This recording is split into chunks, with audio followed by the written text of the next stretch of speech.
You're listening to Systemic Error Podcast. The failure was designed.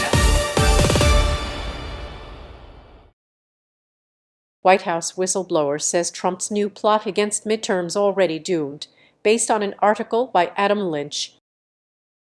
Trump didn't find a Trojan horse. He found a paper trail. Power first. Donald Trump fired the last 3 members of the U.S. Election Assistance Commission, the only federal agency devoted to election administration, while pushing to bend federal voting rules to his advantage. That is the actual story, not chaos, not confusion, but a deliberate attempt to clear out the institution that helps police the machinery of elections. Miles Taylor's point is straightforward. Trump is not stumbling into election interference. He is trying to staff the process with loyalists and use federal power to make voting harder, messier, and more dependent on his control. What was done? The source lays out the basic mechanics. If Trump wants a captured AAC, he needs replacements confirmed by the Senate or legally shaky acting appointments. If he tries to move faster than the law allows, he runs into lawsuits. If he tries to rewrite voter registration forms, he runs into statutes protecting those forms. If he tries to reverse agency policy overnight,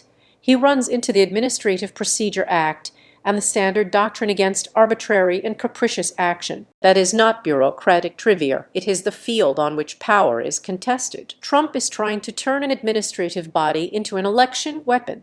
The law exists to stop exactly that kind of move. The real target, the aim here, is not some abstract election integrity. The source is explicit about the practical effect: registration traps, onerous requirements, confusing instructions, translation failures, and other engineered barriers. That is not oversight. That is voter suppression with a signature line and a form number. This matters because the damage is not limited to one rule change or one agency appointment. Control over the EAC gives anti-democratic operatives a lever to make participation harder at scale. The weapon is paperwork. The casualty is access. Courts are the barrier. The piece is right to center the courts.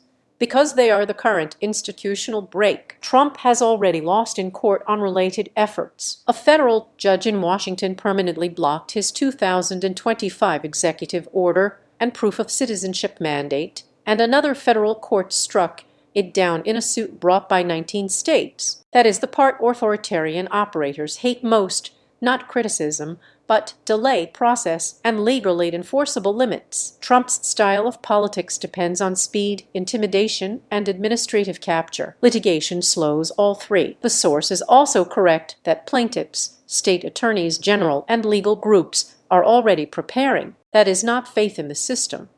It is a recognition that the system only functions if people actively force it to. No symmetry, no fog. The article's framing is strongest when it refuses the usual performance of neutrality. Trump fired the commission members. Trump is trying to warp federal voting rules. Trump's orbit is looking for loyalists to carry out the work. Those are decisions, not accidents. The weaker institutional response here is not Democrats, courts, or states. It is the exposure of how much damage one president can attempt before being stopped. The real problem is that American democracy still relies on after-the-fact containment, with lawyers and judges forced to mop up sabotage that should never have reached the door. The pattern. This is the recurring method of anti-democratic politics. Seize the administrative plumbing, invent a crisis to justify it, and then claim that the resulting barriers are just technical adjustments. The EAC story is not about election administration alone. It is about how authoritarian politics turns routine governance